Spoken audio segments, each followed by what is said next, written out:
Hello friends. तो जैसा कि आप देख रहे होंगे स्क्रीन पे, वेस्टर्न थिंकर्स जो हमारे पाश्चात्य चिंतक थे, उनमें प्लेटो हैं, अरस्तु हैं, ये सारे हुए। तो इनके विषय में आज हम चर्चा करेंगे कि जैसा कि हम अपनी स्क्रीन पे देख रहे हैं, प्लेटो जो एक ग्रीस के बहुत ही महानतम वैज्ञानिक कह सकते हैं, दार्शनिक हैं, जो वैज्ञानिक नहीं कह सकते, उनको दार्शनिक कहते हैं। जैसे कि ग्रीस, जो प्लेटो ग्रीस के महानतम, प्लेटो जो रहते थे वो ग्रीस में रहते थे, और ग्रीस उस समय बहुत ही ये प्लेटो जो थे वो वहाँ पे बहुत चर्चा में थे, अपने अपने विचारों के कारण, अपने जो सिद्धांत उन्होंने जो उस समय बहुत ही प्रचलित हुए, उनके जितने भी वक्तव्य दिए उन्होंने लोगों को, तो इनका नाम बहुत ही प्रसिद्ध है उन महानतम दार्शनिकों में। पश्चात दर्शन का प्रत्येक सिद्धांत किसी न किसी, इन्होंने बताया है कि पश्चात दर्शन का प्रत्येक सिद्धांत किसी न किसी मात्रा में प्लेटो के दर्शन से अवश्य प्रभावित रहा। यानी प्लेटो किसी भी चीज़ में, किसी भी, चाहे थोड़ा ही उनका प्रभाव रहा हो, लेकिन प्लेटो का जो दर्शन में अवश्य प्रभाव मिलता है पश्चात दर्शन में। एथेंस में प्लेटो ने प्रसिद्ध संस्था एकेडमी की स्थापना की। इसी संस्था के माध्यम से वे अध्ययन व अध्यापन करने में लगे रहे। प्लेटो का महत्व दार्शनिक जगत के साथ ही साहित्यिक जगत में भी है। प्लेटो द्वारा लिखित पुस्तकें अगर आपसे कोई पूछे तो एपोलॉजी, क्राइटो, प्रोटेगोरस, जॉर्जियस, मेनो, फीडो, रिपब्लिक। यहाँ पे ध्यान देने वाली बात यह है कि ग्रीक जगत में उनके अतुलनीय योगदान के कारण प्लूटो को पूर्ण ग्रीक की भी उपाधि दी गई है।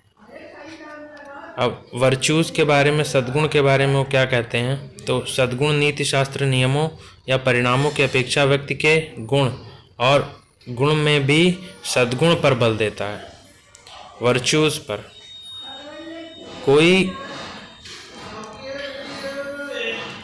कोई कार्य नैतिक है या नहीं, यह निर्णय इस बात से होगा कि सद्गुण से युक्त व्यक्ति उसके संबंध में क्या निर्णय लेता है।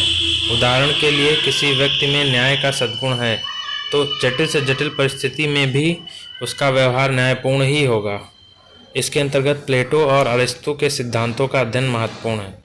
प्लेटो का सद्गुण सिद्धांत क्या कहता है? प्लेटो ने नैतिक व्यक्ति के भीतर 4 बुनियादी सद्गुणों की बात कही है: विवेक, साहस, संयम और न्याय। प्लेटो के अनुसार इन 4 गुणों के संवर्धन से नैतिक और शुभ जीवन की प्राप्ति होती है। सुकरात ने जहाँ ज्ञान को ही सद्गुण बताया है, वहीं प्लेटो ने शुभ जीवन ही जीवन का सद्गुण है, ऐसा बताया है।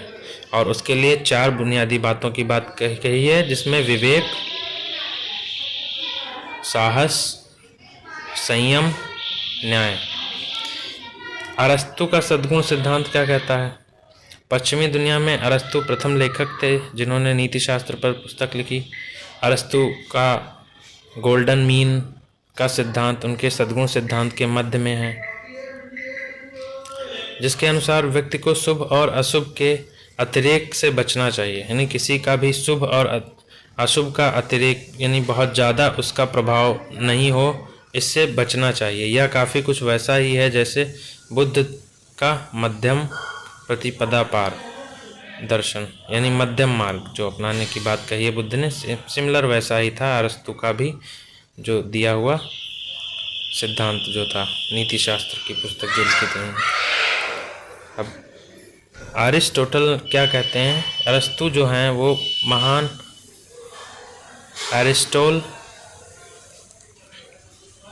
अरस्तु महान दार्शनिक प्लेटो के शिष्य थे। अरस्तु का चिंतन क्षेत्र दर्शन, मनोविज्ञान, भौतिक विज्ञान, प्राणी विज्ञान, आचार शास्त्र, राजनीति और साहित्य तक विस्तृत है। यानी इन्होंने कोई भी ऐसा क्षेत्र नहीं है जो सोशल साइंस से जुड़ा हुआ, दर्शन से जुड़ा हुआ, मनोविज्ञान, भौतिक विज्ञान, प्राणी विज्ञान, इन सभी को इन्होंने बहुत ही विस्तृत तरीके से और विस्तार में अरस्तु ने इस पर चर्चा की है। प्लेटो का जो दर्शन है, जहाँ काल्पनिक अधिक था, जो प्लेटो का जो दर्शन था वह काल्पनिक अधिक था, वहीं अरस्तु के दर्शन में व्यवहारिकता का पुट अधिक रहा। अरस्तु की जो प्रमुख पुस्तकें हैं उनमें भौतिक शास्त्र, तत्व विज्ञान, तर्कशास्त्र। अरस्तु के अनुसार उनका दर्शन पूर्ववर्ती दार्शनिकों के विचारों का समन्वय है। इस कारण अरस्तु के दर्शन की प्रमुख विशेषता तुलनात्मक अध्ययन पद्धति है।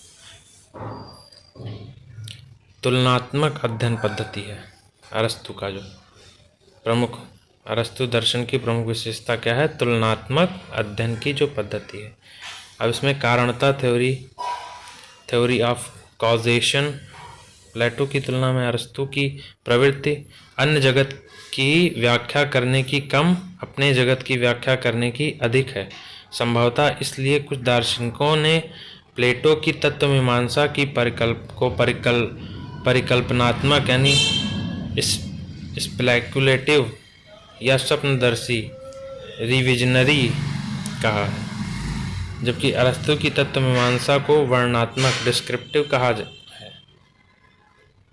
प्लेटो की तत्वमीमांसा को क्या कहा है? स्वप्नदर्शिता कहा है, स्वप्नदर्शी है। लेकिन अरस्तु की तत्वमीमांसा को वर्णनात्मक डिस्क्रिप्टिव कहा है। अरस्तु इस जगत की व्याख्या करने के लिए उन्होंने बहुत ही अच्छे से बताया है कि कारणता की थ्योरी कैसे होती है। तो इनके बारे में आज ही हमारा वीडियो इतने पे ही समाप्त होता है। Thank you for watching.